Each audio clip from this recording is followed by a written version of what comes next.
इस तरह शटडाउन हो रहा है। छोड़ने का मन नहीं कर रहा। मिडिल स्कूल से खेलना शुरू किया था और अब कॉलेज से ग्रेजुएट होने वाला हूँ। जीरो से शुरू करके आज मेरे पास सब कुछ है। अब इन सबको अलविदा कहना होगा। जल्दी ही आखिरी मिनट आ गया। मैंने वर्ल्ड चैनल ओपन किया। उस खाली चैट बॉक्स में मैंने टाइप किया, गुड बाय कल्टीवेशन लाइफ, तुम मेरा खेला हुआ सबसे बेस्ट गेम थे। गुड बाय एवरीवन, शायद फिर कभी मिलेंगे। बेटा, खाना खाने चलेगा। तभी मेरा रूममेट लुओटाओ बास्केटबॉल पकड़े पसीने में लथपथ बाहर से अंदर आया। चल, जब बाप ने बुलाया है तो खाने चलते हैं। मैंने फोन की स्क्रीन ऑफ की और लुओ टाओ के साथ हॉस्टल से निकल गया। पर मुझे नहीं पता था कि गेम स्क्रीन पर एक आखिरी प्रॉम्प्ट फ्लैश हुआ, गेम सर्वर क्लोज्ड। आधे घंटे बाद गेम रियलिटी में मैनिफेस्ट होगा। खाना खाने के बाद हम दोनों हंसते मजाक करते हॉस्टल वापस आ गए। जैसे ही लेटे बाहर जोरदार बिजली कड़कने और काले बादलों की आवाज आई। होली क्रैप, दुनिया खत्म होने वाली है क्या? लुओ टाओ हैरानी से खिड़की के बाहर देखने लगा। मैं बालकनी में गया। आसमान काले बादलों और बिजली से भरा था। सच में ऐसा लग रहा था जैसे डूम्सडे आ गया हो। मैंने जल्दी से बालकनी से कपड़े उतारे और वापस बेड पर लेट कर नेट सर्फ करने लगा। पर तभी मेरे दिमाग में एक आवाज गूंजी, हुआक्सिया गेम कल्टीवेशन लाइफ 60 सेकेंड्स में मैनिफेस्ट होगा। लियो टाओ बेड से उछल पड़ा और डर कर इधर उधर देखने लगा। तूने भी सुना क्या? मैंने हैरानी से लियो टाओ को देखा। मतलब हर कोई ये आवाज सुन सकता था। मैंने भी सुना। कोई गेम रियलिटी में आने वाला है, कल्टीवेशन लाइफ। ये कौन सा गेम है? लियोटाओ की सिट्टी पिट्टी गुम थी। मुझे तुरंत समझ आ गया। मैंने जल्दी से अपना फोन उठाया, स्क्रीन स्वाइप करके उस फेमिलियर गेम ऐप को देखा। मैं पागलों की तरह क्लिक कर रहा था पर कोई रिएक्शन नहीं हो रहा था। क्या सच में ये गेम रियलिटी में मैनिफेस्ट होने वाला है? मैनिफेस्ट का मतलब क्या है? क्या गेम की सारी चीजें रियलिटी में आ जाएंगी? तभी वो आवाज सबके दिमाग में फिर से गूंजी। 60 सेकेंड्स पूरे हुए, मैनिफेस्टेशन शुरू। पहला मैनिफेस्टेशन, कल्टीवेशन लेवल। उसी पल आसमान का नजारा बदल गया। आसमान से गोल्डन लाइट बीम्स गिरने लगी। इतनी सारी बीम्स थी कि पता ही नहीं चल रहा था किस पे गिर रही है। ऐसा लग रहा था जैसे गोल्डन बारिश हो रही हो। मेरा पूरा शरीर गोल्डन लाइट से घिर गया। मुझे अपने अंदर एक बहुत ही पावरफुल एनर्जी महसूस हुई जो मेरे शरीर में समा रही थी। रोम रोम पावर से भर गया। Supreme emperor cultivation manifestation complete. Please अपनी पावर का सही इस्तेमाल करें। साथ ही कुछ ऐसी मेमोरीज मेरे दिमाग में आई जो मेरी नहीं थी। मॉडल से लेकर सुप्रीम बनने का सफर। तुम एक मॉडल थे पर अनंत मेहनत से आखिरकार सुप्रीम एम्परर बन गए। तुम्हारा लेवल हाईएस्ट है और पावर भी सबसे ज्यादा है। फिर गेम के पुराने सीन्स मेरे दिमाग में रिप्ले होने लगे। बॉडी रिफाइनिंग स्टेज में बॉस को मारना, लाइटनिंग ट्रिबुलेशन क्रॉस करके फाउंडेशन बिल्डिंग स्टेज में आना, पहली बार मिस्टी फेरी के साथ पार्टनर बनना, और फिर लीडर बोर्ड के टॉप प्लेयर्स को हराना और उन्हें कुचल देना। गेम कैरेक्टर के 10 साल का एक्सपीरियंस मेरे दिमाग में ऐसे भर गया जैसे मैंने खुद वो सब जिया हो। पल भर में मैंने अपना कल्टीवेशन समझ लिया और मुझे एहसास हो गया कि मेरे पास कितनी भयानक पावर है। अगर मैं चाहूं तो महज एक सोच से इस प्लेनेट को तबाह कर सकता हूं। उसी वक्त पूरे देश में कल्टीवेटर्स मैनिफेस्ट होने लगे। लॉन्गडो की एक प्रिजन में हथकड़ी और बेड़ियों में जकड़ा एक खतरनाक मुजरिम अपनी मौत का इंतजार कर रहा था। उसका नाम वांग गोजेंग था, जिसने एक ही परिवार के 7 लोगों का कत्ल किया था। 10 साल से फरार रहने के बाद आखिरकार वो कुछ दिन पहले पकड़ा गया था। पर तभी एक गोल्डन लाइट उस पर आ गिरी। एक ही पल में उसका शरीर पावर से भर गया। एक के बाद एक मेमोरीज उसके दिमाग में फ्लैश होने लगी। वांग गोजेंग पहले तो चौंका, फिर पागलों की तरह हंसने लगा। सोचा नहीं था कि भागते वक्त जो गेम खेला था वो रियलिटी बन जाएगा। हाँ हाँ, मेरा लेवल क्वाजी सेंट का है। मैं इनविंसिबल हूँ, इनविंसिबल। अगले सेकंड उसने अपनी हथकड़ी और बेड़ियां तोड़ दी। एक ही मुक्के से प्रिजन की दीवार चकनाचूर कर दी और चौड़े होकर बाहर निकल गया। शाओयाओ तियानजुन, तूने मेरा कल्टीवेशन बर्बाद किया था, मैं तुझे ढूंढ निकालूंगा। अभी आई मेमोरीज में उसने देखा कि जब वो ऑफलाइन था, शाओयाओ तियानजुन नाम का एक प्लेयर लगातार उसे चैलेंज कर रहा था, जिसकी वजह से उसका कल्टीवेशन गिरता चला गया और वो लीडर बोर्ड से बाहर होकर सीधा क्वाजी सेंट लेवल पर आ गिरा। अगर वो शाओयाओ तियानजुन ना होता तो उसकी पावर सेंट किंग की होती, जो अभी से कई गुना ज्यादा होती। हिलना मत, वापस जा। कुछ गार्ड्स वोंग गोजेंग को बाहर आता देखकर घबरा गए। वोंग गोजेंग ने एक जोरदार दहाड़ मारी और अपना भयानक प्रेशर रिलीज किया। सारे गार्ड्स हवा में उछल गए और दीवार से टकराकर बेहोश हो गए। वांग गोजन ने एक जंप मारी और छत फाड़कर प्रिजन से बाहर निकल गया। किसी को नहीं पता वो कहाँ गया। होली शिट, जल्दी देख। लियो टाओ अचानक जोर से चिल्लाया। मैंने देखा कि लियो टाओ ने 40 किलो का डंबल एक हाथ से पकड़ा हुआ था और उसे मसल कर पाउडर बना दिया। मैं तो सिर्फ बॉडी रिफाइनिंग स्टेज पर हूँ और इतना पावरफुल हूँ, तो वो फाउंडेशन बिल्डिंग और गोल्डन कोर वाले कितने पावरफुल होंगे। लियो टाओ की बात सुनकर मुझे थोड़ा अजीब लगा। बॉडी रिफाइनिंग सबसे बेसिक स्टेज है, कल्टीवेशन का एंट्री पॉइंट। गेम शुरू करने वाले सब इसी स्टेज पर होते हैं। सिर्फ फाउंडेशन बिल्डिंग पर पहुंचने के बाद ही असली ट्रांसफॉर्मेशन होता है। गोल्डन कोर से नीचे सब मॉडल्स ही हैं। अचानक बगल वाले हॉस्टल रूम से जोरदार धमाका हुआ। हम दोनों जल्दी से बाहर भागे देखने के लिए कि क्या हुआ है। होली क्रैप, एक मुक्के से दीवार तोड़ दी। क्या ये फाउंडेशन बिल्डिंग की पावर है? ये तो बहुत क्रेजी है। मैंने वो गेम क्यों नहीं खेला?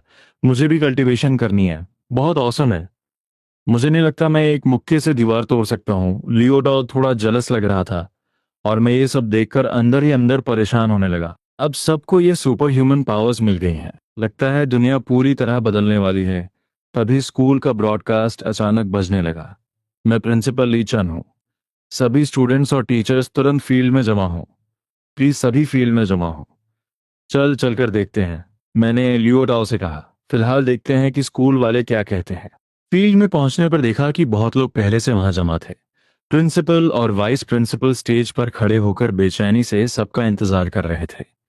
जब सारे स्टूडेंट्स आ गए तो प्रिंसिपल ने माइक उठाया और बोले, मुझे पता है आप सबने वो आवाज सुनी है और कुछ स्टूडेंट्स को सुपर पावर्स भी मिल गई हैं, पर मेरी आपसे रिक्वेस्ट है कि अपनी इस भयानक पावर का गलत इस्तेमाल बिल्कुल ना करें और फॉर्म में अपना एग्जैक्ट रेलम सच सच भर दें।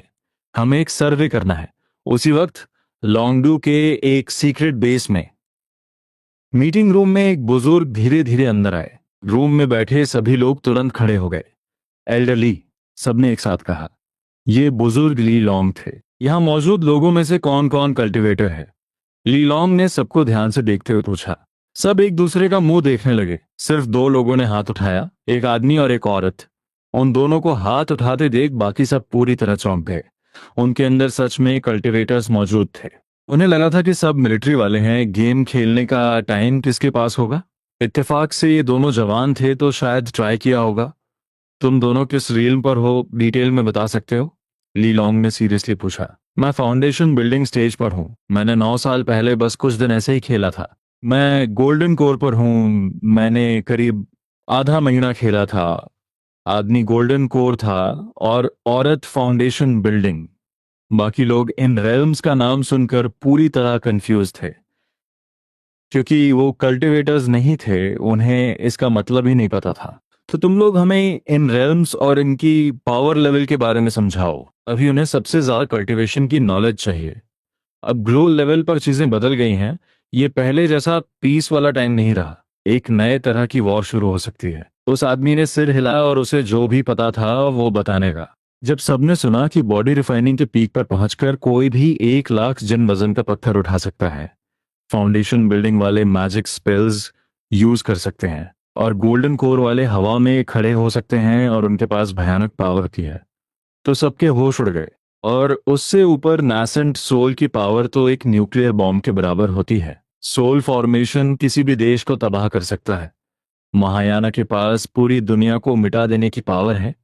इन रेल्स की बातें सुनकर ली लॉन्ग का सिर चकराने लगा। बाकी सब भी पूरी तरह सदमे थे।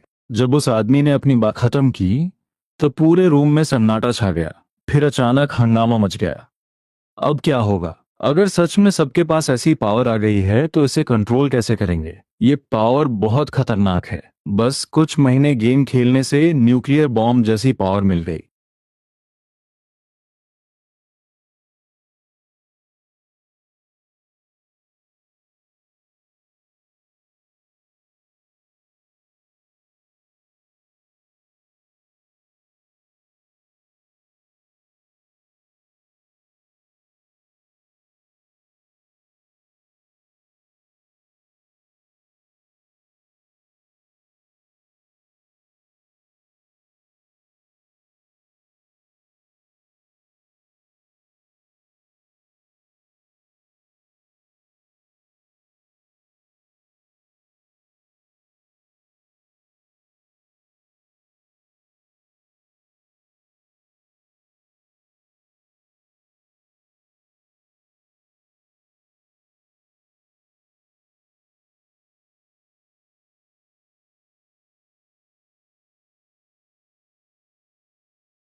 कल्टीवेटर्स बन चुके थे।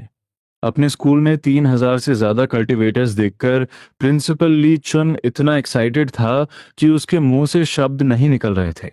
सोचा नहीं था कि हमारे स्कूल में 3,000 से ज्यादा कल्टीवेटर्स होंगे। ये बहुत शॉकिंग है। मैं फील्ड में सबके चेहरों के एक्सप्रेशंस देख रहा था, कोई खुश था तो कोई उदास।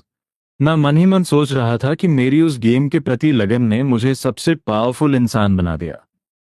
पता नहीं इन स्टूडेंट्स में से कोई मुझे जानता भी होगा या नहीं, पर जब मैं लीडर बोर्ड के रैंक 1 पर पहुंचा था तब 99% प्लेयर्स गेम छोड़ चुके थे। वर्ल्ड चैनल भी एकदम खाली हो चुका था। शायद अब कोई मुझे नहीं जानता होगा। पता नहीं मेरे वो इन गेम पार्टनर्स मुझे याद रखेंगे या नहीं। तभी सर्वे करने वाला टीचर अचानक जोर से चिल्लाया, महायाना। एक महायाना लेवल का कल्टीवेटर है। वो टीचर खुद फाउंडेशन बिल्डिंग स्टेज पर था। यह आवाज सुनकर सब उधर देखने लगे और कल्टीवेटर्स तो पूरी तरह सदमे में आ गए। महायाना स्टेज, ये तो बहुत ही इंसेनली पावरफुल लेवल है। वहां पहुंचने के लिए बहुत पैसे खर्च करने पड़ते होंगे। गेम में जैसे जैसे आगे बढ़ते हैं लेवल अप करना उतना ही मुश्किल होता जाता है। महायाना तक पहुंचने के लिए कम से कम 6 महीने लगातार खेलना पड़ता है, या फिर रियल मनी खर्च करनी पड़ती है, या किसी प्रो प्लेयर से हेल्प लेनी पड़ती है। जो स्टूडेंट्स खुद को फाउंडेशन बिल्डिंग और गोल्डन कोर के लेवल पर इनविंसिबल समझ रहे थे, उनकी बोलती बंद हो गई। एक महायाना लेवल का प्लेयर उन सबको अकेले धो सकता है। आखिर ये है कौन? टीचर यान यू। वो सर्वे टीचर पेपर पर नाम देखकर जोर से चिल्लाया। ये नाम सुनकर किसी को हैरानी नहीं हुई, किंतु यूनिवर्सिटी की सबसे खूबसूरत टीचर, टीचर यान यू।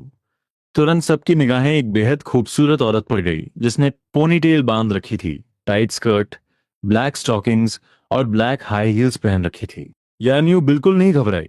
उसने बस सिर हिलाया और एक शब्द नहीं कहा।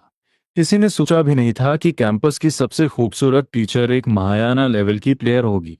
टीचर यान यू, प्लीज स्टेज पर आकर 2 शब्द कहें, प्रिंसिपल ने तुरंत कहा। यह स्कूल की इकलौती सबसे पावरफुल कल्टीवेटर थी। प्रिंसिपल को इतने रिस्पेक्ट से बात करते देख बाकी टीचर्स के दिल में बहुत सी बातें चलने लगी। लगता है अब टीचर यान यू का स्टेटस बिल्कुल अलग लेवल पर होगा। यान यू ने मना नहीं किया और धीरे धीरे स्टेज पर आ गई। प्रिंसिपल से माइक लेकर उसने बोलना शुरू किया। अब गेम रियलिटी बन चुका है। जिन लोगों ने गेम खेला है उन्हें उनका कल्टीवेशन लेवल मिल गया है, पर मेरी आप सबको वार्निंग है कि अपनी पावर का गलत इस्तेमाल करके क्राइम ना करें और आम लोगों को परेशान ना करें और खुद को इनविंसिबल समझने की भूल तो बिल्कुल ना करें, क्योंकि यहाँ ऐसे लोग भी हैं जो आपसे कहीं ज्यादा स्ट्रांग हैं। ये कहते हुए यान यू के दिमाग में एक पुरानी याद आ गई। 5 साल पहले जब उसने वो गेम खेलना शुरू किया था तब वो यूनिवर्सिटी से ग्रेजुएट ही हुई थी और जॉब ढूंढते हुए बोर होकर टाइम पास कर रही थी।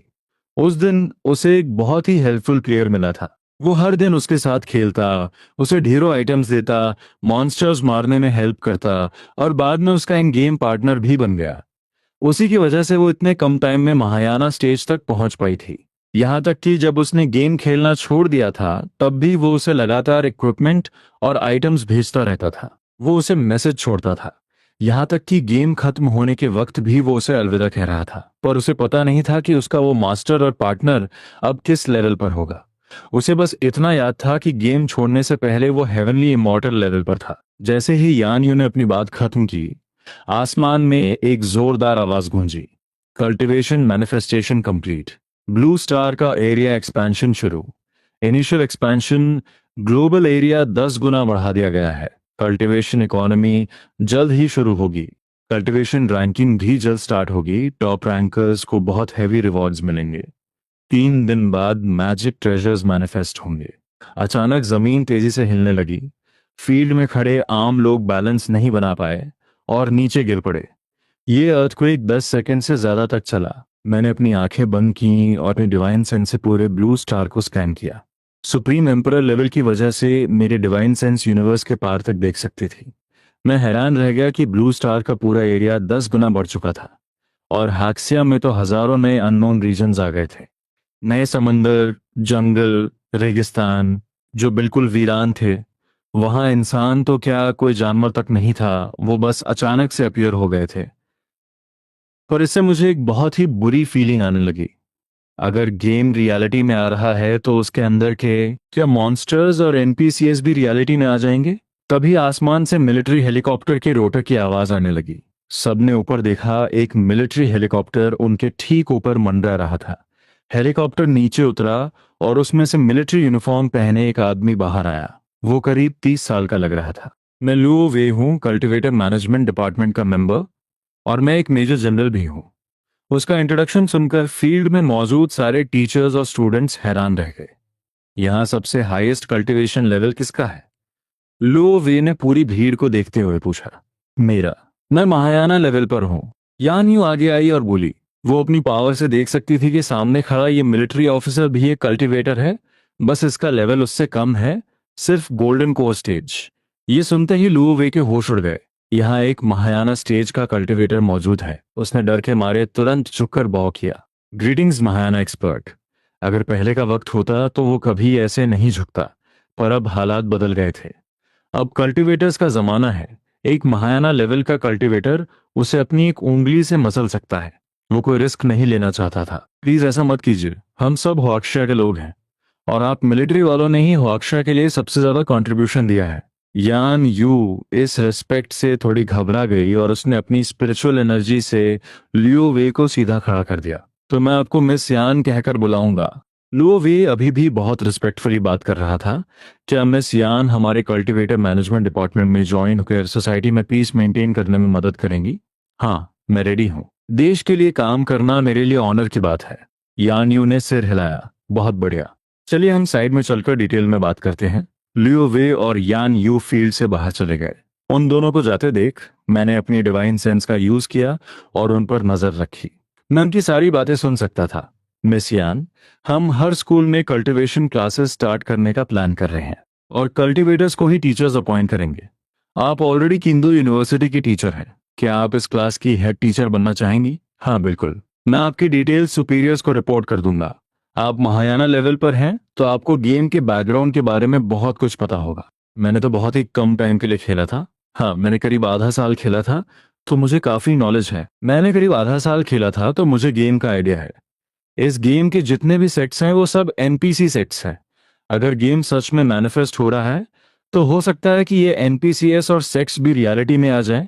इनमें सबसे पावरफुल सेक्ट कीनियन सेक्ट है। गेम के लोर के हिसाब से उस सेक्ट का मास्टर दलो गोल्डन इमॉर्टल के लेवल पर है। यहाँ तक कि उनके एल्डर्स भी प्रोफाउंड इमॉर्टल या अर्थ इमॉर्टल लेवल के हैं। बाकी सेक्ट्स के पास भी हेवनली इमॉर्टल लेवल तक के फाइटर्स हैं। उनकी पावर बहुत ज्यादा खतरनाक है। ये सुनकर लोवे के पसीने छूट गए। उसे गेम की बैक स्टोरी के बारे में ज्यादा कुछ नहीं पता था। उसने बस एक हफ्ता खेला था, थोड़ा बहुत पैसा लगाया था और फिर आर्मी ज्वाइन करने के बाद गेम छोड़ दिया था। वो अंदाज लगा सकता था कि अगर ये सारे एनपीसीएस ब्लू स्टार पर मैनिफेस्ट हो गए तो इस प्लैनेट के लिए ये कितनी भयानक बात होगी। वो एक दलो गोल्डन इमॉर्टल है, बस एक सोच से पूरे देश या प्लैनेट को खत्म कर सकता है। अगर उन पर कंट्रोल नहीं किया गया तो हुआक्शा के लिए ये डिजास्टर से कम नहीं होगा, एकदम डूम्सडे जैसा। पर आप चिंता मत कीजिए, ये चिंगयुन सेक्ट, चिंता मत कीजिए।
उस वक्त वो हेवनली इमॉर्टल स्टेज पर थे।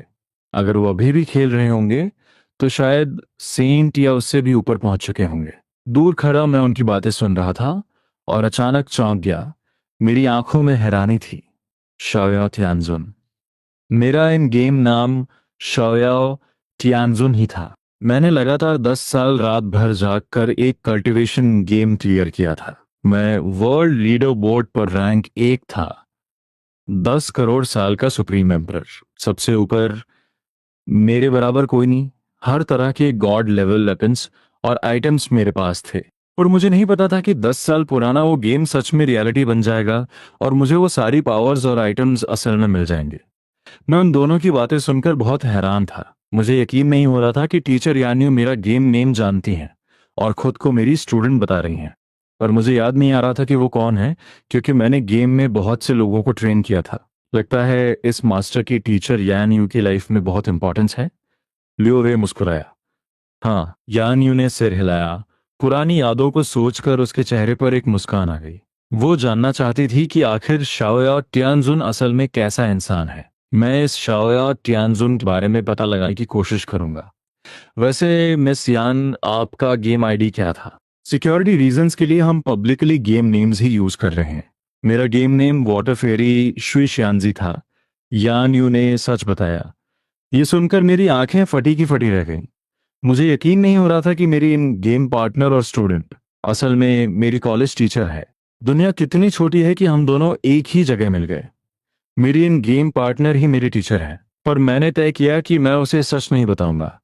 ये बहुत ऑकवर्ड होगा, अपनी टीचर के साथ इन गेम पार्टनर बनना और उसे रोज रोमांटिक मैसेजेस भेजना सोचकर ही अजीब लग रहा है। इसे राज रखना ही ठीक रहेगा। वाटर फेरी अच्छा नाम है।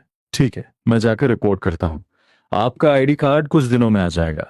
पोजीशन के बारे में हम बाद में डिस्कस करेंगे, क्योंकि पोजीशंस रियम के हिसाब से दी जाती हैं। थोड़ी देर बाद ल्यू वे और यान यू फील्ड में वापस आ गए।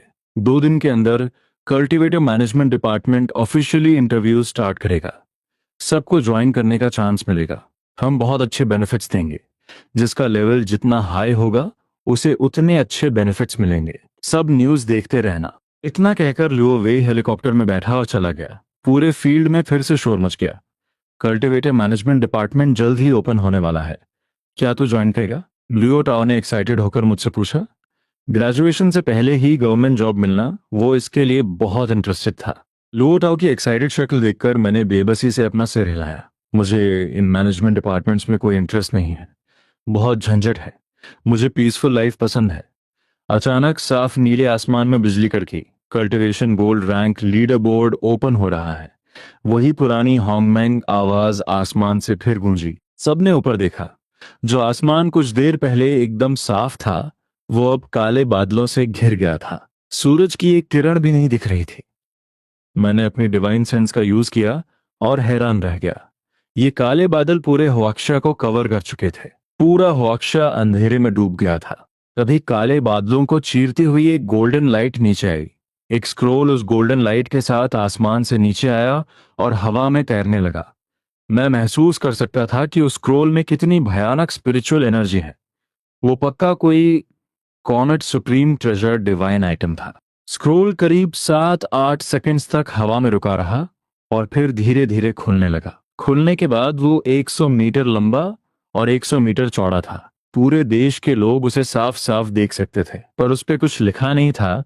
वो एकदम खाली था। हॉन्गमैंग आवाज फिर से गूंजी। कल्टीवेशन गोल्ड रैंक ओपन हो चुका है। ये टॉप 100 कल्टीवेटर्स के नाम दिखाएगा। जो इस लिस्ट में आएंगे उन्हें रिवॉर्ड्स मिलेंगे। रैंक जितना हाई होगा रिवॉर्ड उतना ही बड़ा होगा। अब रैंक 100 से शुरुआत करते हैं। जैसे ही आवाज रुकी स्क्रोल पर काले रंग में कुछ लिखा आने लगा। Rank 100 turnip loves little cabbage. Realm nascent soul. Reward 5 nascent soul pills. Scroll पर नाम आने के साथ ही वो आवाज भी गूंजी। पूरे देश ने उस प्लेयर का नाम और रेल्म सुना। रैंक 100 सिर्फ नासेंट सोल लेवल का है। ये तो बहुत कम है। मुझे लगा था कम से कम महायाना लेवल तो होगा। इतना लो। तो हाईएस्ट लेवल क्या होगा? The low golden immortal. मुझे लग रहा है इस लिस्ट में कोई दम नहीं है। जब 100th रैंक नासेंट सोल है तो रैंक 1 भी कुछ खास नहीं होगा। ये रैंकिंग देखकर मुझे कोई हैरानी नहीं हुई। ये गेम सिर्फ 1 साल ही फेमस रहा था। 1 साल खेलकर कोई ज्यादा से ज्यादा ट्रिबुलेशन स्टेज तक ही पहुंच सकता है। और अगर आप गेम नहीं खेलोगे तो दूसरे प्लेयर्स आपको चैलेंज करेंगे। मॉन्स्टर्स और घोस्ट्स आपके कैरेक्टर पर अटैक करेंगे और आपका कल्टीवेशन लेवल गिरने लगेगा। जो लोग गेम खेलना छोड़ चुके थे, उनका कल्टीवेशन लेवल धीरे धीरे कम होने लगा था। मैं शर्त लगा सकता हूँ कि 10वें साल तक आते आते पूरे लीडर बोर्ड पर सिर्फ मैं अकेला ही गेम खेल रहा था। बाकी सब छोड़ चुके थे। मुझे नासेंट सोल पिल्स में कोई इंटरेस्ट नहीं था, क्योंकि मेरे इन्वेंट्री में 999 नासेंट सोल पिल्स पड़ी थी। ये लिमिट मेरी वजह से नहीं थी, गेम की लिमिट ही 999 थी। दूसरी तरफ हुएक्सिया के सीक्रेट ड्रैगन डिवीजन बेस में गोल्ड रैंक पर जिनके नाम आएंगे, उन सबको ढूंढना है। जो इस लिस्ट में है वो टॉप प्लेयर्स हैं, उनकी पावर बहुत ज्यादा है। अगर हम उन्हें एक साथ कर लें तो वो हमारी सबसे बड़ी ताकत बनेंगे। लीलोंग ने आसमान में तैरते स्क्रोल को देखकर सीरियसली कहा। उसके पीछे मिलिट्री यूनिफॉर्म पहने कई जनरल्स खड़े थे। ये सब होवाक्शिया के पिलर थे। अभी लिस्ट ने 99th रैंक भी अनाउंस नहीं किया था कि मिलिट्री ने अपना मूव चल दिया। वीबो, फोरम्स, टीबा, हर सोशल मीडिया प्लेटफॉर्म पर एक पोस्ट पिन कर दी गई। कल्टीवेशन मैनेजमेंट डिपार्टमेंट बन रहा है। जो लोग कल्टीवेशन गोल्ड रैंक पर आए वो तुरंत हमसे कांटेक्ट करें।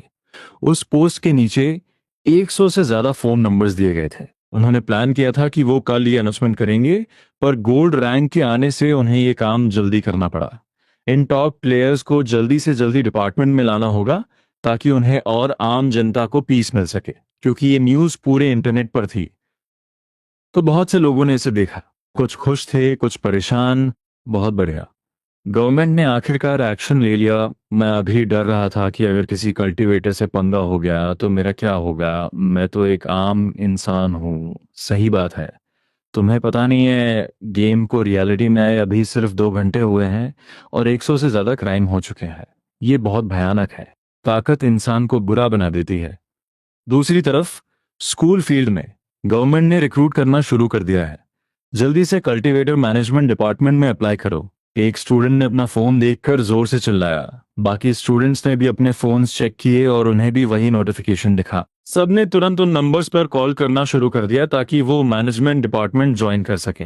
चेन लैंग, मैं ज्वाइन कर रहा हूँ, तू करेगा क्या? लियो ताओ ने अपना फोन निकालते हुए एक्साइटेडली पूछा। तू कर ले, मैं बाद में देखूंगा, मैंने सिर हिलाते हुए कहा। ठीक है, जब मैं वहां बड़ा ऑफिसर बन जाऊंगा तब तुझे भी बुला लूंगा।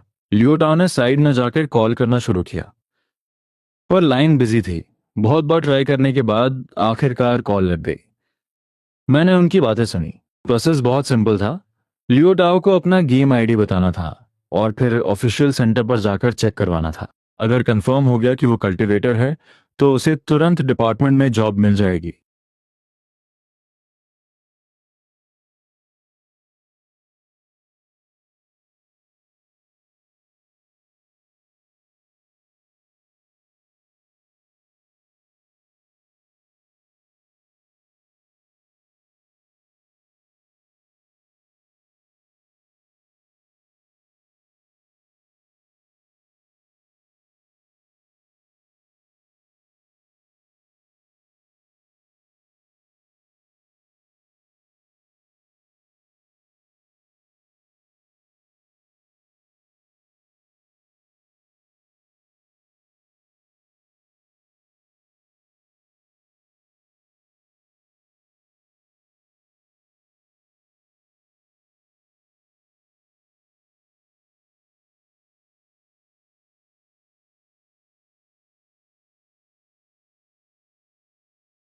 तो ऊपर वाले पक्का ट्रिबुलेशन स्टेज पर होंगे।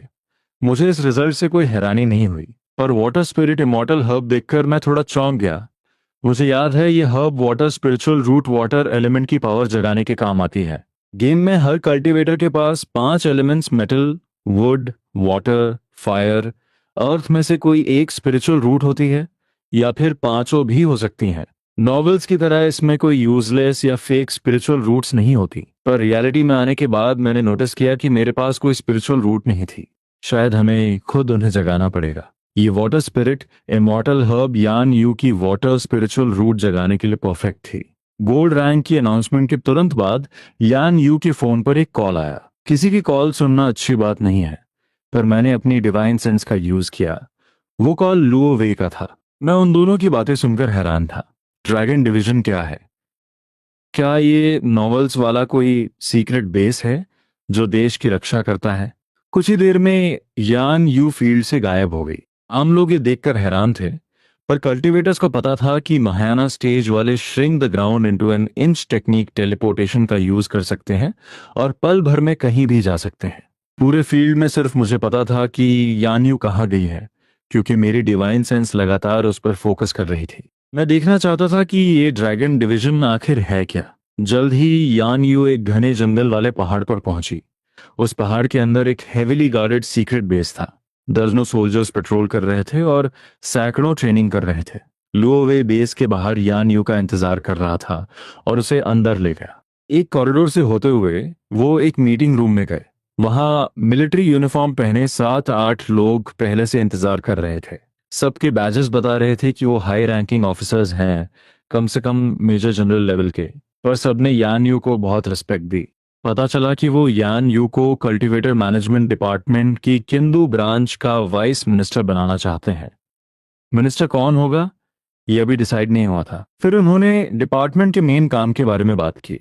उनका काम उन कल्टीवेटर्स को कंट्रोल करना था जिन्होंने डिपार्टमेंट ज्वाइन नहीं किया था, और आम लोगों की रक्षा करना था। कल्टीवेटर्स के आने से क्राइम रेट बहुत बढ़ गया था।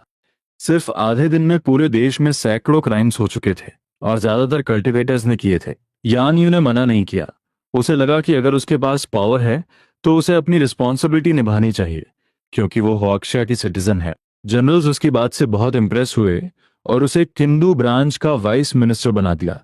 उसका काम स्कूल से कल्टीवेटर्स को रिक्रूट करके एक स्ट्रांग फोर्स बनाना था। तभी आसमान में गोल्ड रैंक पर एक नया नाम आया। होली क्रैप! ट्रिबुलेशन स्टेज का एक मास्टर। लियो टाओ की आवाज ने मेरा ध्यान तोड़ा। मैंने अपनी डिवाइन सेंस वापस ली और आसमान की तरफ देखा।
पर मुझे नहीं पता था कि ये पार्टनर असल जिंदगी में कौन है। उसी वक्त लोंगडू के एक आलीशान विला में एक बहुत ही खूबसूरत और परफेक्ट फिगर वाली लड़की, जिसका चेहरा किसी बच्ची जैसा मासूम था, अपने प्राइवेट पूल के पास एक लाउंजर पर लेटी आसमान में गोल्ड रैंक देख रही थी। अपना नाम लीडर बोर्ड पर देखकर वो खुशी से उछल पड़ी और नाचने लगी। वो हो, मैं लीडर बोर्ड पे हूँ, रैंक 51। सोचा नहीं था कि टाइम पास के लिए खेले गए उस गेम में थोड़े से पैसे लगाकर मैं इतनी स्ट्रांग बन जाऊंगी। लड़की ने मुस्कुराते हुए याद किया। पता नहीं वो लिटिल ब्रदर अब किस लेवल पर होगा। वो मुझे रोज सिस्टर बुलाता था और बहुत मीठी मीठी बातें करता था। अब तो वो 20S में होगा। पता नहीं उसने गेम खेलना कंटिन्यू किया या नहीं। अगर किया होगा तो पक्का बहुत स्ट्रांग होगा। गोल्ड रैंक पर एक के बाद एक नाम आते गए। मैंने देखा कि मेरे सारे 8 पार्टनर्स रैंक लिस्ट में थे।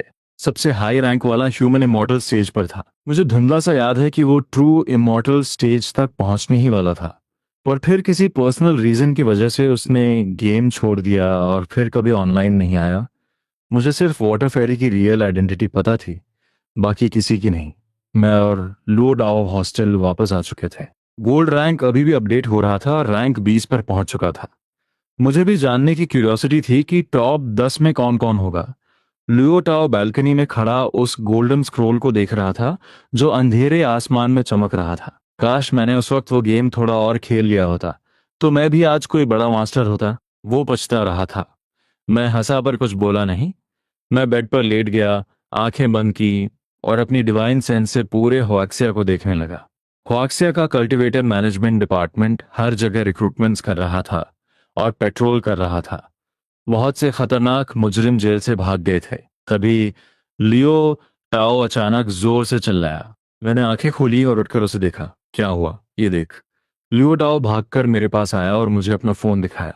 उसमें एक न्यूज़ चल रही थी और एक न्यूज़ एंकर बोल रही थी, देश भर में कई खतरनाक मुजरिम और हत्यारे जेल से भागने में कामयाब हो गए हैं। ये सब वो लोग हैं जिन्हें हाल ही में पकड़ा गया था, पर आज अचानक सुपर पावर्स मिलने की वजह से ये जेल तोड़कर भाग गए। सभी नागरिकों से रिक्वेस्ट है कि वो अपने घरों में सुरक्षित रहें और बाहर ना निकलें। अगर आपको कोई भी संदिग्ध व्यक्ति दिखे तो तुरंत कल्टीवेटर मैनेजमेंट डिपार्टमेंट के ऑफिशियल नंबर पर कॉल करें। मैंने अपनी भौहें सिकोड़ी। तो इसलिए कल्टीवेटर मैनेजमेंट डिपार्टमेंट इतनी जल्दी रिक्रूटमेंट और पेट्रोलिंग कर रहा है। इतने सारे खतरनाक मुजरिमों का भाग जाना सोसाइटी के लिए बहुत बड़ा खतरा है। तभी मुझे कुछ महसूस हुआ। मैंने खिड़की के बाहर देखा। मेरा चेहरा एकदम सीरियस हो गया। क्या हुआ? लुओ टाओ ने मेरे चेहरे के भाव देखकर पूछा। तू न्यूज़ देख, मुझे जरा वॉशरूम जाना है। मैंने मुस्कुराकर लुओ टाओ के कंधे पर हाथ रखा और रूम से बाहर निकल गया। जैसे ही मैं रूम के बाहर निकला, मैं वहीं से गायब हो गया। उसी वक्त हाइडो सिटी के समुद्र तट पर यूनिफॉर्म पहने कुछ आदमी और औरतें एक कैदी के कपड़े पहने आदमी को घेरे खड़े थे। युआन शाओयोंग, सरेंडर कर दो। तुम भाग नहीं सकते, तुम भाग नहीं सकते। यह आदमी वही खतरनाक मुजरिम युआन शाओयोंग था। कल उसे कोर्ट में पेश किया जाना था और शायद मौत की सजा मिलती। पर आज गेम के रियलिटी में आने की वजह से उसे सुपर पावर्स मिल गईं और वो एक पावरफुल कल्टीवेटर बन गया। आह, क्या तुम लोग मुझे रोक पाओगे? युआन शाओयोंग आसमान की तरफ देखकर जोर से हंसा।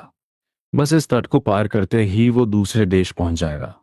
वहां जाकर वो और ताकतवर बनेगा और फिर वापस आकर बदला लेगा। उसे कौन रोक सकता है? ये मत सोचो कि सिर्फ तुम्हारे पास ही सुपर पावर्स हैं, हमारे पास भी हैं। उस ग्रुप के नेता ने ठंडी आवाज में कहा। पल भर में उसके हाथ में स्पिरिचुअल एनर्जी से बनी एक चमकती हुई तलवार आ गई। वो गोल्डन कोर स्टेज पर था और कल्टीवेटर मैनेजमेंट डिपार्टमेंट की एक टीम का कैप्टन था। उसका नाम ये लुओ था। हाँ हाँ, एक मामूली गोल्डन कोर वाला मुझे पकड़ने आया है। लगता है तुम लोग अपनी जान से हाथ धोना चाहते हो। युआन शाओयोंग पागलों की तरह हंसने लगा। अगले ही पल उसके शरीर से एक भयानक और खौफनाक प्रेशर निकला जिसने आसपास की हवा में लहरें पैदा कर दी। उस प्रेशर की वजह से ये लोगों की पूरी टीम कई कदम पीछे धकेल दी गई। वो लड़खड़ाते हुए मुश्किल से रुके। ये लोगों की आंखें फटी की फटी रह गईं। ये तो सोल फॉर्मेशन स्टेज है।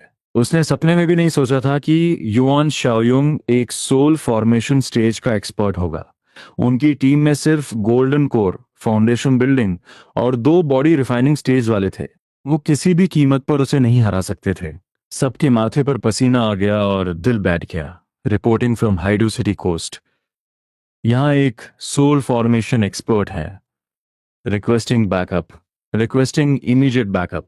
ये लियो ने जल्दी से अपना सैटेलाइट रेडियो निकाला और जोर से चिल्लाया। उनका लेवल इतना कम था कि वो युआन शाओयोंग का एक वार भी नहीं रोक सकते थे। मर जाओ। युआन शाओयोंग ने पागलों की तरह हंसते हुए एक जोरदार हमला किया। उसने अपना हाथ नीचे की तरफ मारा। आसमान का रंग बदल गया और स्पिरिचुअल एनर्जी से बना एक बहुत बड़ा खूनी लाल रंग का हाथ हवा में शेप लेने लगा और तेजी से नीचे आया। उस एक वार से ये लोगों की टीम के 3 लोग तुरंत मारे गए। उनके शरीर खून के लोथड़ों में बदल गए और वो वहीं मर गए। अब सिर्फ ये लुओ और उसका फाउंडेशन बिल्डिंग स्टेज का वाइस कैप्टन बचे थे, जो डर से कांप रहे थे। हाँ हाँ, मजा आ गया। पहले तो तुम लोग बहुत अकड़ दिखाते थे ना। मुझे तुम गवर्नमेंट ऑफिशियल से नफरत है जो अपनी पावर का घमंड दिखाते हैं। अब देखो असली पावर क्या होती है। युआन शाओयोंग पागलों की तरह हंसा और उस खूनी हाथ को फिर से बनाकर उन दोनों को मारने के लिए तैयार हो गया। उस विशाल लाल हाथ को नीचे आते देख ये लोगों ने अपनी आंखें बंद कर ली और मौत का इंतजार करने लगा। पर जो आवाज उसके कानों में आई वो मौत की नहीं, बल्कि युआन शाओयुंग के डर से कांपने की थी। द तुम हम्म, तुम कौन हो? उस वक्त मैं, जो लगातार 10 साल तक गेम खेलकर वर्ल्ड रैंक एक और सुप्रीम एम्परर बन चुका था। मेरे पास हर तरह के गॉड लेवल वेपन्स थे और मेरी पावर्स रियलिटी में आ चुकी थी। युआन शाओयुंग, जो हमला करने ही वाला था, अचानक रुक गया। उसका चेहरा पीला पड़ गया और आंखें डर से फैल गईं, जैसे उसने कोई भूत देख लिया हो। तब तुम कौन हो? ये सुनकर ये लियो ने धीरे से अपनी आंखें खोली। सामने का नजारा देखकर वो भी हैरान रह गया। उसके सामने एक आदमी खड़ा था जिसका चेहरा वो साफ नहीं देख पा रहा था। बस इतना दिख रहा था कि वो बहुत लंबा और चौड़ा था। तुम कौन हो? युआन शाओयोंग डर के मारे पीछे हट रहा था। उसकी आंखों में बहुत खौफ था। अभी अभी उसका इतना भयानक हमला इस आदमी ने बस एक हाथ हिलाकर खत्म कर दिया था, जैसे वो कोई हवा का झोंका हो। इस तरह की भयानक पावर ने युआन शाओयोंग के रोंगटे खड़े कर दिए। उसे अपनी औत साफ नजर आ रही थी। मैंने कुछ नहीं कहा, बस अपनी भौहें सिकोड़ कर उसे देखा। मैंने फील कर लिया था कि यहाँ कोई अपनी पावर का गलत इस्तेमाल कर रहा है, इसलिए मैं यहाँ आ गया। इस मुजरिम ने गवर्नमेंट के लोगों को मारा है, ये देखकर मुझे बहुत गुस्सा आ रहा था। मुझे माफ कर दो, मुझे जाने दो। मैंने जानबूझकर उन्हें नहीं मारा। युआन शाओयोंग को समझ आ गया था कि वो इस आदमी से नहीं जीत सकता, इसलिए वो घुटनों के बल गिरकर भीख मांगने लगा। मर जाओ, मैंने ठंडी आवाज में कहा। और उसी पल युआन शाओयोंग का शरीर एक खूनी धमाके के साथ फट गया और हवा में गायब हो गया। उसका शरीर, उसकी सोल, उसकी नासेंट सोल, सब कुछ हमेशा के लिए खत्म हो गया। वो अब कभी जिंदा नहीं हो सकता था। ये नजारा देखकर ये लुओ और वाइस कैप्टन सदमे में थे। वो मुझे डर और हैरानी से देख रहे थे। हमें बचाने के लिए बहुत बहुत शुक्रिया सीनियर, ये लुओ ने खड़े होकर हाथ जोड़ते हुए कहा। कोई बात नहीं, हम सब होक्शिया के लोग हैं, मदद करना तो फर्ज है। मैंने पीछे मुड़कर नहीं देखा। मैं अपनी आइडेंटिटी छुपा कर रखना चाहता था। अगर गवर्नमेंट मेरे पीछे पड़ गई तो बहुत मुसीबत हो जाएगी। और अपनी डिवाइन सेंस से मैं सब कुछ साफ देख सकता था। मैंने देखा कि वाइस कैप्टन का एक हाथ कट चुका था। मैंने एक चुटकी बजाई और एक बहुत ही pure spiritual energy vice captain की तरफ गई। वो एनर्जी उसके कटे हुए हाथ की जगह पर चमकने लगी। उन दोनों की हैरान आंखों के सामने वो कटा हुआ हाथ धीरे धीरे वापस आने लगा। पहले हड्डियां, फिर नसें और फिर मस। कुछ ही पलों में उसका हाथ पूरी तरह ठीक हो गया। शुक्रिया, बहुत बहुत शुक्रिया सीनियर। वाइस कैप्टन अपना नया हाथ देखकर खुशी से रो पड़ा और घुटनों के बल गिरकर मेरा शुक्रिया अदा करने लगा। ये तो कुछ भी नहीं था, मैंने शांति से कहा। तभी मुझे फील हुआ कि कोई इस तरफ आ रहा है और वो यान यू थी। लगता है उसे बैकअप के लिए बुलाया गया था। अलविदा, ये कहकर मैं वहां से गायब हो गया। ये लुओ और वाइस कैप्टन फिर से घुटनों के बल गिरे। सीनियर, हमारी जान बचाने के लिए शुक्रिया। हम आपका ये एहसान कभी नहीं भूलेंगे। तभी आसमान में गोल्ड रैंक ने फिर अनाउंस किया, कल्टीवेशन गोल्ड रैंक की लिस्ट पूरी हो चुकी है। इतना कहते ही वो स्क्रॉल बंद हुआ और हवा में गायब हो गया। एक ही दिन में गेम के रियलिटी में आने की खबर पूरी दुनिया में फैल गई। ख्वाहिशा में कल्टीवेशन लाइफ रियलिटी बन गया था। अमेरिका में सुपर पावर अलायंस और जापान में निंजा एरा। पूरी दुनिया में केओस फैल गया था। कल रात दुनिया के सारे देशों ने ऑनलाइन मीटिंग करके एक टेम्पररी पीस ट्रीटी साइन की थी। कोई भी देश दूसरे देश पर हमला नहीं करेगा। अपने बेड पर लेटे हुए मैं वीबो सोशल मीडिया स्क्रॉल कर रहा था और मेरी भौहें सिकुड़ गईं। कल्टीवेटर्स के आने से देश में बहुत तबाही हुई थी। सिर्फ कल के दिन में ही 40,000 लोग मारे गए थे और ये सब कल्टीवेटर्स ने किया था। वो अपनी पावर्स कंट्रोल नहीं कर पा रहे थे, जो आम लोगों के लिए किसी डिजास्टर से कम नहीं था। मुझे लगा कि मुझे कुछ करना चाहिए। जब रूल्स और ऑर्डर टूट जाते हैं तो उसे वापस लाने के लिए किसी पावरफुल इंसान की जरूरत होती है, और इत्तेफाक से मैं वही पावरफुल इंसान था। तभी आसमान में फिर से काले बादल छा गए और हॉन्गमेंग आवाज पूरी दुनिया में गूंज उठी। कल्टीवेशन गोल्ड रैंक फिर से ओपन हो रहा है। इस बार टॉप 10 रैंकर्स के नाम बताए जाएंगे। सारे रिवॉर्ड्स मीटियर शावर के रूप में गिरेंगे। ये सुनकर मैं तुरंत बैल्कनी में गया और आसमान की तरफ देखा। मॉन्स्टर्स इतनी जल्दी रियलिटी में आने वाले हैं? अभी तो कल्टीवेटर्स का ही प्रॉब्लम सॉल्व नहीं हुआ है। अगर मॉन्स्टर्स भी आ गए तो दुनिया सच में तबाह हो जाएगी। किंदू ब्रांच के बेस में यान यू ने आसमान में गोल्ड रैंक को उम्मीद भरी नजरों से देखा।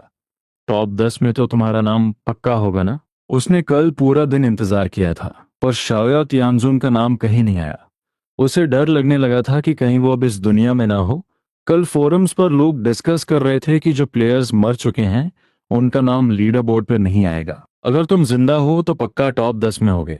उसके दिमाग में शाओयाओ तियानजुन की कही हुई एक बात गूंजने लगी। क्या तुम ये गेम फिर से खेलोगी? जब तुम वापस आओगी तब तक मैं बहुत स्ट्रांग बन चुका हूंगा। तब मैं तुम्हारी हेल्प करूंगा। पर अफसोस वो कभी वापस नहीं गई। सबकी निगाहें आसमान पर टिकी थीं और हॉन्गमेंग आवाज फिर गूंजी। Rank 10, Qingfeng Daozhan, Daoist, Qingfeng, realm, Daluo golden immortal peak, reward, connate, numinous treasure, wind and fire fan. Rank 10 का नाम सुनते ही सबके होश उड़ गए। दलुओ गोल्डन इमॉर्टल पीक सिर्फ 10th रैंक पर, तो उससे ऊपर वाले कितने खतरनाक होंगे। उसी वक्त एक पहाड़ पर बने पुराने मंदिर में एक 40 साल का आदमी जो ध्यान में बैठा था, उसने अचानक अपनी आंखें खोली। उसकी आंखों में हैरानी थी। सोचा नहीं था कि 10 साल पुराना वो गेम इतना बदल जाएगा। तो टॉप 9 में कौन सी पावर्स होंगी। उस टॉवेस्ट प्रीस्ट ने आसमान की तरफ देखा। वो बहुत हैरान था। 10 साल पहले जब वो टॉवेस्ट प्रीस्ट में ही था, तब उसने कल्टीवेशन लाइफ गेम खेला था। उसने लाखों रुपए खर्च किए थे और एक साल में दलो गोल्डन इमॉर्टल पीक लेवल तक पहुंच गया था। फिर उसकी कंपनी बैंकरप्ट हो गई। उसकी बीवी उसे छोड़कर चली गई, तो उसने दुनियादारी छोड़कर इस मंदिर में संन्यास ले लिया। उसे लगा था कि उसका दलो गोल्डन इमॉर्टल लेवल सबसे पावरफुल होगा, पर उसे नहीं पता था कि 9 लोग उससे भी ज्यादा स्ट्रांग है। Rank 9, kung fu is not as good as you. Realm, Daluo heavenly immortal early stage. Reward, connate, numinous treasure, god slaying sabre. Gold rank की आवाज सुनकर वो टाओइस्ट प्रीस्ट हैरान रह गया। दलुओ हेवनली इमॉर्टल सिर्फ रैंक 9 पर, तो ऊपर वाले क्या सेंट या सेंट किंग होंगे। होली क्रैप, रैंक 9 पर दलुओ हेवनली इमॉर्टल। ऊपर वालों के बारे में तो मैं सोच भी नहीं सकता। Rank 8, Daluo heavenly immortal middle stage. Rank 7, Daluo heavenly immortal late stage. Rank 6, Daluo heavenly immortal peak. एक के बाद एक नाम अनाउंस हो रहे थे। दलुओ हेवनली इमॉर्टल पीक सिर्फ 6th रैंक पर था। इसका मतलब टॉप 5 में क्वाजी सेंट या सेंट लेवल के प्लेयर्स होंगे। वो देश के 5 सबसे पावरफुल लोग होंगे। रैंक 5 एक टर्निंग पॉइंट हो सकता था। सब दिल थाम कर रैंक 5 का इंतजार कर रहे थे। रैंक 5, स्लॉटरिंग रियलिस्ट शालू चंद्रन। Realm, quasi saint. Reward, connate supreme treasure, underworld bell. उसी वक्त विदेश में किसी देश में जहां कल्टीवेटर गेम मैनिफेस्ट हुआ था, एक अंडरग्राउंड गैंग के बेस में। क्या मैं सिर्फ रैंक 5 पर हूं। क्वैक्सिया से भागा हुआ खतरनाक मुजरिम वांगबोजन अपनी कुर्सी से उछल पड़ा। उसे यकीन नहीं हो रहा था कि उसका क्वाजी सेंट लेवल सिर्फ 5th रैंक पर है। इसका मतलब 4 लोग उससे भी ज्यादा पावरफुल हैं। इससे उसे बहुत डर लगने लगा। लगता है यहाँ छुपे रहना सेफ नहीं है। Rank 4, heavenly Dao is weaker than me. Realm, quasi saint. Reward, connate supreme treasure, boundless, star flag, connate saint, breaking pill. अभी भी क्वाजी सेंट। रैंक 4 पर भी क्वाजी सेंट है, तो रैंक 3 तो पक्का सेंट लेवल होगा। जल्दी करो, मैं रैंक 1 देखने के लिए मरा जा रहा हूँ। रैंक 3, दावे heavenly dragon holy maiden. Reward, Conan supreme treasure, immortal slaying pagoda, holy body, 5 elements holy body. जब सबने रैंक 3 का रिवॉर्ड देखा तो सबके होश उड़ गए। होली बॉडी, ये तो सिर्फ नॉवेल्स में होता है। क्या ये रिवॉर्ड सिर्फ टॉप 3 के लिए ही है। रैंक 2, हाय यूशिचेन, there is still time. Realm, saint king peak. Reward, Conan supreme treasure, शिंजी crown, holy body, longevity holy body. जैसे ही रैंक 2 का नाम आया, पूरे देश में सन्नाटा छा गया। सेंट किंग, और वो सिर्फ रैंक 2 पर है। तो रैंक 1 पर कौन होगा। क्या कोई सेंट किंग से भी ऊपर है। सबने अंदाजा लगाया कि रैंक 1 पक्का कोई क्वाजी एम्परर या ग्रेट एम्परर होगा। पर जो भी हो, रैंक 1 वाला पूरे हुआक्शिया का सबसे पावरफुल इंसान होगा। कोई उससे मुकाबला नहीं कर सकता। सबकी निगाहें गोल्ड रैंक पर टिकी थी। तभी आसमान में जोरदार गड़गड़ाहट हुई। काले बादलों के बीच बिजलियां चमकने लगी। कुछ ही पलों में 5 पंजों वाले कई विशाल गोल्डन ड्रैगन्स बादलों में उड़ते नजर आए। आसमान में एक बहुत ही जोरदार और पवित्र घंटे की आवाज गूंजी, जैसे कोई किसी एम्पर का स्वागत कर रहा हो। यह नजारा बहुत ही भयानक और शानदार था। यान यू की धड़कनें तेज हो गईं। सिर्फ उसकी ही नहीं, मिस्टी फेरी की भी धड़कनें तेज थीं। Rank 1, Shaoyao Tianjun, realm, supreme emperor. Reward, heavenly Dao treasure, slaughter blood sword, slaughter fire seed, holy body, heavenly Dao, holy body. आखिरकार रैंक 1 का नाम सबके सामने आ गया। पर जब सबने वो 4 शब्द सुप्रीम एम्परर देखे, तो पूरे देश की सांसें कुछ सेकंड्स के लिए रुक गईं। पूरा देश सन्न था। पर कुछ ही सेकंड्स बाद पूरे देश में हंगामा मच गया। होली क्रैप, ये क्या है? सुप्रीम एम्परर क्या होता है? सेंट किंग के बाद सीधा सुप्रीम एम्परर। मुझे लगा था सेंट ही बहुत पावरफुल होते हैं, पर सुप्रीम एम्परर, ये क्या है? गेम का हाईएस्ट लेवल सुप्रीम एम्परर है। क्या कोई कल्टीवेटर बताएगा कि ये लेवल कितना खतरनाक होता है? मैं कल्टीवेटर हूं, मैं बताता हूं। सुप्रीम एम्परर गेम का सबसे हाईएस्ट रेल्म है। इसके नीचे heavenly emperor, immortal emperor, quasi emperor जैसे बहुत से रेल्म्स आते हैं।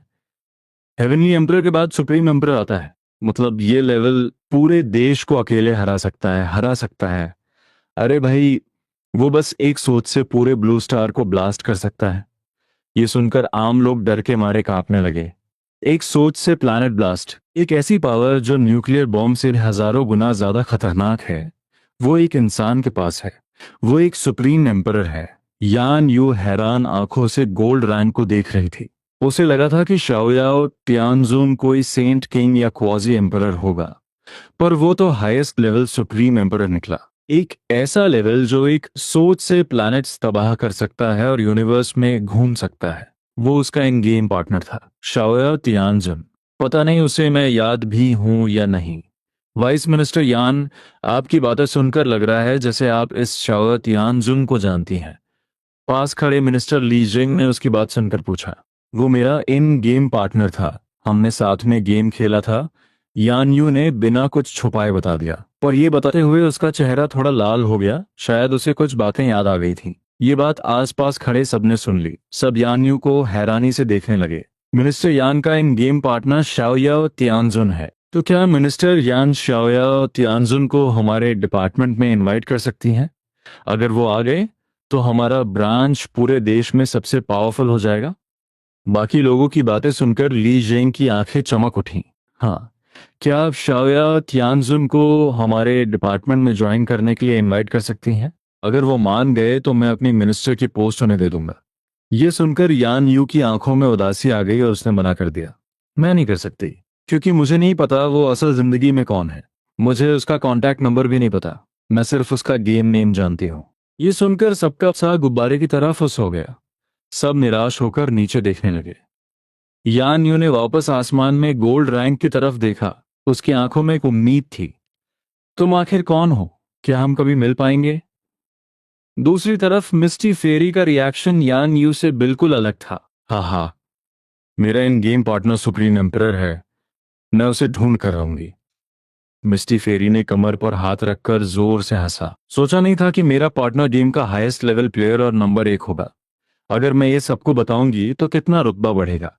मुझे किसी भी कीमत पर शाया त्यानजुन को ढूंढना है और उसका साथ नहीं छोड़ना है। इधर आओ, मिस्टी फेरी ने जोर से चिल्लाया। कुछ सर्वेंट्स और बॉडीगार्ड्स तुरंत कमरे में आ गए। इंटरनेट पर शाओया तियानजुन को ढूंढना शुरू करो। उसकी एक भी डिटेल मिस नहीं होनी चाहिए। मैं, जिसने लगातार 10 साल रात भर जागकर कल्टीवेशन गेम क्लियर किया था। मैं वर्ल्ड रैंक 1 था, 10 करोड़ साल का सुप्रीम एम्परर। मेरे पास हर तरह के गॉड लेवल वेपन्स थे। पर मुझे नहीं पता था कि 10 साल पुराना वो गेम सच में रियलिटी बन जाएगा और मुझे वो सारी पावर्स और आइटम्स असल में मिल जाएंगे। तभी हॉन्गमिंग आवाज आसमान में फिर से गूंजी। कल्टीवेशन गोल्ड रैंक अनाउंस हो चुका है। 2 दिन बाद magic treasure weapons gold rank open होगा। आवाज खत्म होते ही आसमान से वो स्क्रोल गायब हो गया। मैं स्क्रोल को गायब होते देख रहा था। पता नहीं अब होएक्शिया के लोग मेरे बारे में क्या सोच रहे होंगे, डर रहे होंगे या खुश होंगे। मैंने आंखें बंद की और अपनी डिवाइन सेंस से पूरे होएक्शिया को कवर कर लिया। मैं सबकी बातें सुन सकता था और सब कुछ देख सकता था। अब क्या होगा? हमारे देश में एक इतना भयानक एम्पायर है और हम उसे कंट्रोल भी नहीं कर सकते। क्या पता उसे कब गुस्सा आ जाए और वो हम सबको खत्म कर दे। हाँ, उससे पंगा मत लेना, कोई भी एम्पायर के खिलाफ कुछ मत बोलना। उसकी डिवाइन सेंस हम सबको देख सकती है। हो सकता है वो अभी भी हमें सुन रहा हो। पता नहीं इतने पावरफुल इंसान का होना हमारे लिए अच्छा है या बुरा। अगर वो बुरा इंसान निकला तो हमारी जिंदगी नर्क बन जाएगी। मैंने अपनी डिवाइन सेंस वापस ली और मेरी भौहें सिकुड़ गईं। सोचा नहीं था कि सुप्रीम एम्परर के लेवल से लोग इतना डर जाएंगे। मुझे कुछ ऐसा करना होगा जिससे लोगों का डर खत्म हो जाए। तभी मेरे हॉस्टल के रूम का दरवाजा खुला। लियो टाओ पागलों की तरह अंदर आया। तूने सुना क्या? वो शाओयाओ टियानजुन एक सुप्रीम एम्परर है। और कल्टीवेटर मैनेजमेंट डिपार्टमेंट ने इंटरनेट पर उसे ढूंढने के लिए पोस्ट भी डाल दी है। लियो डाओ ने ऊपर देखा पर रूम में कोई नहीं था। वो सिर खुजाते हुए चेयर पर बैठने ही वाला था कि अचानक उसके दिमाग में एक होंगमेंग आवाज गूंजी। मैं श्याओ याओ तियानजुन हूँ। यह आवाज इतनी भारी थी जैसे दिमाग में कोई धमाका हुआ हो, पर साथ ही ऐसा लग रहा था जैसे कोई कान में बोल रहा हो। लुओ टाओ डर के मारे इधर उधर देखने लगा कि आवाज कहाँ से आई, पर वहां कोई नहीं था। सिर्फ लुओ टाओ ही नहीं, पूरे देश के लोगों ने ये आवाज सुनी। बच्चे, बूढ़े, औरतें, आदमी, यहाँ तक कि बॉर्डर्स पर खड़े सोल्जर्स ने भी। जो भी हुआक्शा के बॉर्डर के अंदर था, सब ने ये आवाज सुनी। देश भर के करोड़ों लोग जो भी काम कर रहे थे, उन्होंने अपना काम छोड़ दिया और हैरान होकर इधर उधर देखने लगे। ये शाओ तियानजुन की आवाज है। इसकी आवाज तो गोल्ड रैंक वाली आवाज जैसी है। कितनी पीसफुल और स्ट्रांग है। इसे सुनकर बहुत सेफ फील हो रहा है। सब चुप हो जाओ, सुनते हैं शाओ तियानजुन क्या कहना चाहते हैं। पक्का कोई अच्छी बात होगी। जैसे ही मेरी आवाज गूंजी, सबने अपना काम रोक दिया। सबने आदतन आसमान की तरफ देखा, पर फिर उन्हें याद आया कि ये गोल्ड रैंक की आवाज नहीं, बल्कि शाओ तियानजुन की आवाज है। सबसे बड़ा रिएक्शन यान यू का था। आवाज सुनते ही वो अपनी जगह से गायब हो गई और अगले ही सेकंड आसमान में पहुंचकर घबराई हुई इधर उधर देखने लगी। और जैसा कि एक्सपेक्टेड था, उसे कोई नहीं दिखा। वो उदास होकर नीचे देखने लगी। तभी मेरी आवाज दोबारा सबके कानों में गूंजी। मुझे नहीं पता था कि गोल्ड रैंक मेरा लेवल सबको बता देगा, पर मैं आप सबको बताना चाहता हूं कि मैं ब्लू स्टार को खत्म नहीं करूंगा और ना ही इंसानों को मारूंगा। ये सुनकर पूरे देश को समझ आ गया कि रहस्यमयी शाओया और टियानजुन उनसे बात क्यों कर रहे हैं। उन्हें पता चल गया था कि लोग डरे हुए हैं कि वो दुनिया खत्म कर देंगे, इसलिए वो खुद आकर एक्सप्लेन कर रहे हैं। मुझे पता है बहुत से लोग मुझे ढूंढ रहे हैं, पर मैं सामने नहीं आऊंगा। मैं हुआक्सिया का सिटीजन हूँ। जब भी जरूरत होगी मैं हुआक्सिया की मदद करूंगा, पर मैं किसी भी ऑर्गेनाइजेशन को ज्वाइन नहीं करूंगा। ये सुनकर कि वो हुआक्सिया के सिटीजन है, पूरे देश को बहुत राहत मिली। उन्हें बस इतना याद रखना था कि शाओयाओ तियानजुन उनके अपने देश के हैं। इससे उन्हें बहुत सेफ्टी फील हुई। काफी देर तक मेरी आवाज दोबारा नहीं आई, तब जाकर लोग धीरे धीरे अपने नॉर्मल कामों पर वापस गए।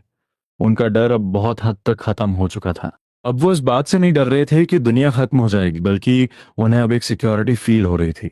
जब देश में एक सुप्रीम एम्परर बैठा हो, तो किसी और देश की हिम्मत कैसे होगी उन पर हमला करने की। जल्द ही 2 दिन बीत गए। जब से शाओ तियानजुन ने पूरे देश से बात की थी, तब से क्राइम रेट लगभग 0 हो गया था, क्योंकि सबको पता था कि ऊपर एक इंसान है जो उन पर नजर रखे हुए है। जैसे पुरानी कहावत है, इंसान करता है और ऊपर वाला देखता है। वाक्सिया की करोड़ों की आबादी में से सिर्फ कुछ ही लोग कल्टीवेटर्स बने थे, बाकी सब आम इंसान थे। इसलिए गवर्नमेंट ने ग्लोबल कल्टीवेशन एरा शुरू करने का फैसला किया। उन्होंने बहुत से प्राइमरी, मिडिल, हाई स्कूल्स और यूनिवर्सिटीज को कल्टीवेशन स्कूल्स में बदल दिया, ताकि आम बच्चों को भी बचपन से कल्टीवेशन सिखाई जा सके। हिंदू यूनिवर्सिटी भी उन्हीं में से एक थी। 2 दिन के अंदर उसे एक कल्टीवेशन यूनिवर्सिटी में बदल दिया गया था। सब स्टूडेंट्स को ऑटोमेटिकली कल्टीवेशन डिपार्टमेंट में डाल दिया गया था, पर उन्हें अभी भी मैथ्स, फिजिक्स, केमिस्ट्री जैसे सब्जेक्ट्स पढ़ने पड़ते थे बैकअप के लिए, क्योंकि हर किसी के पास कल्टीवेशन का टैलेंट नहीं होता। स्कूल की नई प्रिंसिपल यान न्यू थी, और मैं अपनी पावर्स छुपाकर एक नासेंट सोल स्टेज का इंस्ट्रक्टर बन गया था। तभी आसमान फिर से काले बादलों से घिर गया।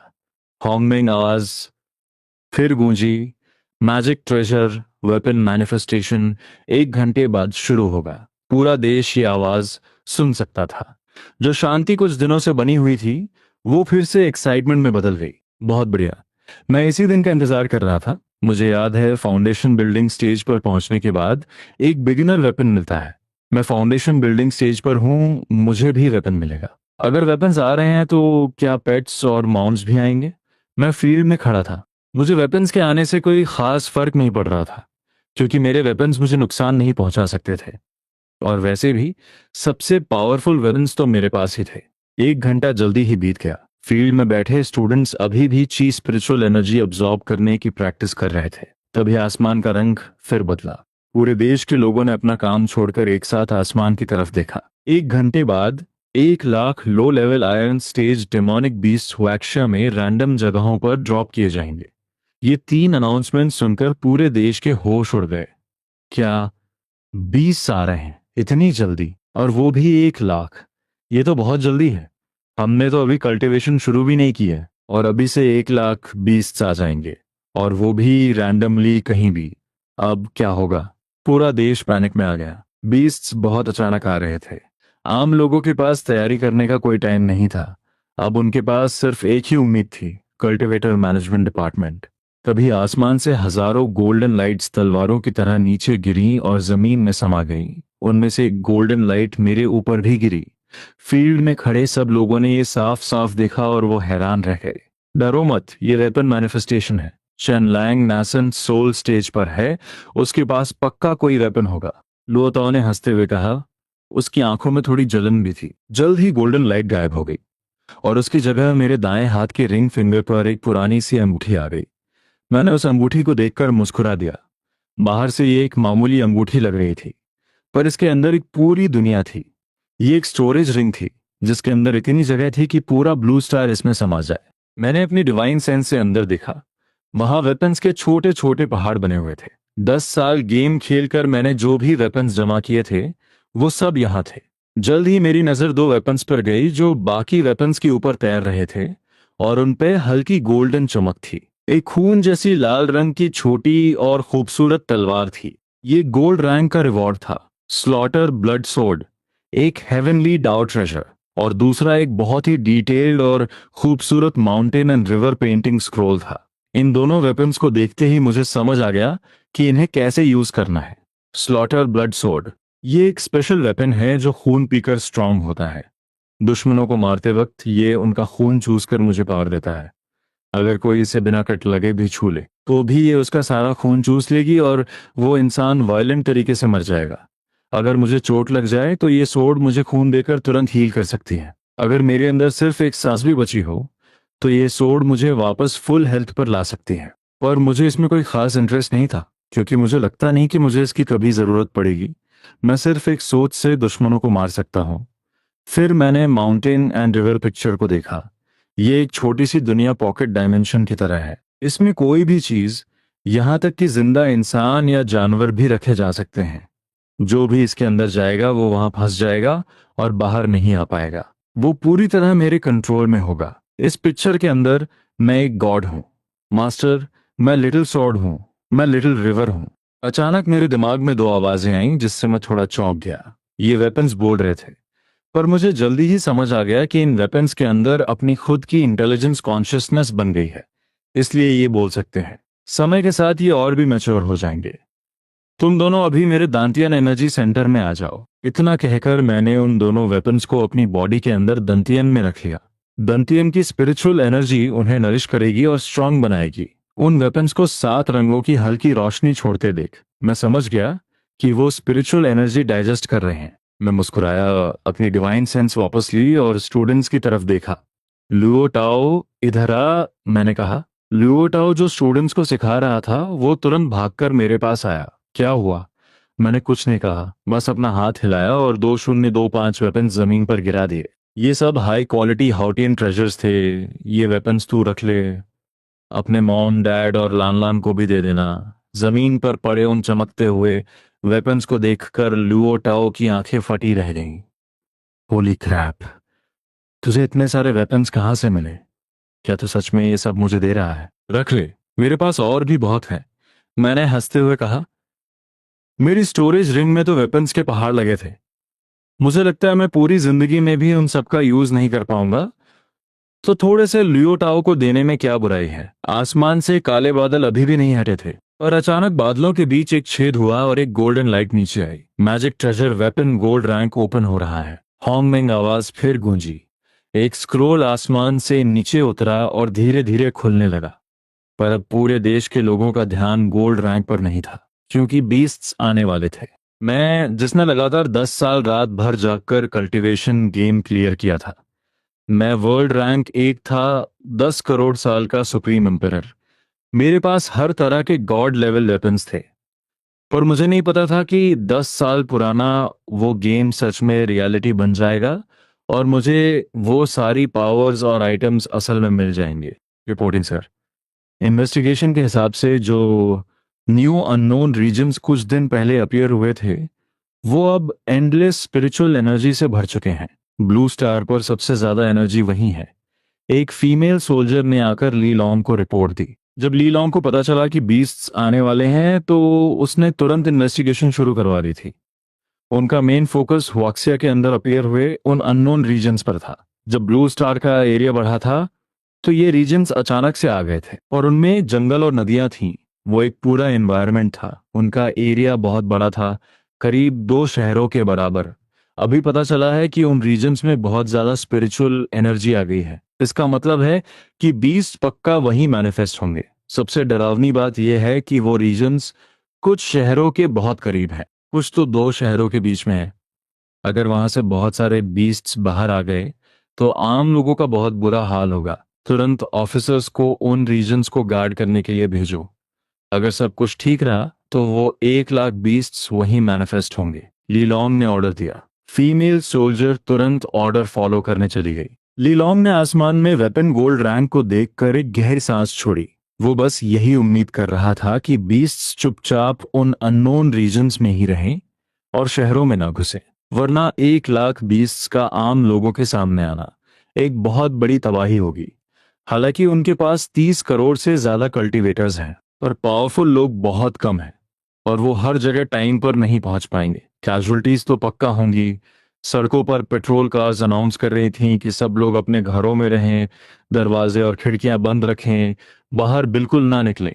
20 के मैनिफेस्ट होने में बस 10 मिनट बचे थे। कल्टीवेटर मैनेजमेंट डिपार्टमेंट के ऑफिसर सड़कों पर 2-3 लोगों की टीम्स में पेट्रोल कर रहे थे। उन्हें ऑर्डर था कि जैसे ही कोई बीस दिखे उसे तुरंत मार दे। इस बार बीस सिर्फ बॉडी रिफाइनिंग स्टेज के थे तो लड़ना आसान होना चाहिए था, पर कोई भी रिस्क नहीं ले रहा था क्योंकि ये उनकी पहली बैटल थी, वो भी ऐसे बीस के साथ जो रियलिटी में नहीं होते थे। सब बहुत टेंस थे और हाई अलर्ट पर थे।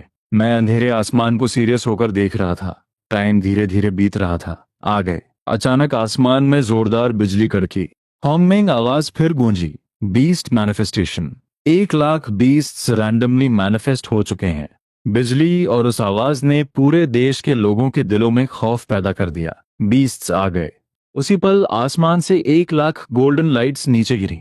ये लाइट्स कहीं भी रैंडमली गिर रही थीं, शहरों में, अननोन रीजन्स में, यहां तक कि समंदर में भी।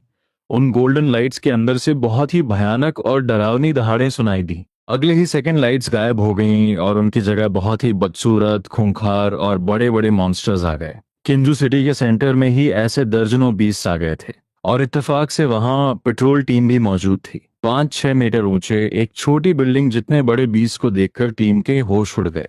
ये तो बहुत बड़े बीस्ट हैं, कुछ गड़बड़ है।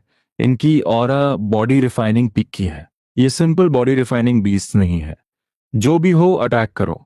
एक फाउंडेशन बिल्डिंग कैप्टन ने दांत पीसते हुए कहा और आगे बढ़ा। बाकी टीम भी उसके पीछे भागी, पर बाकी सब बॉडी रिफाइनिंग स्टेज पर ही थे। सिर्फ कैप्टन फाउंडेशन बिल्डिंग पर था।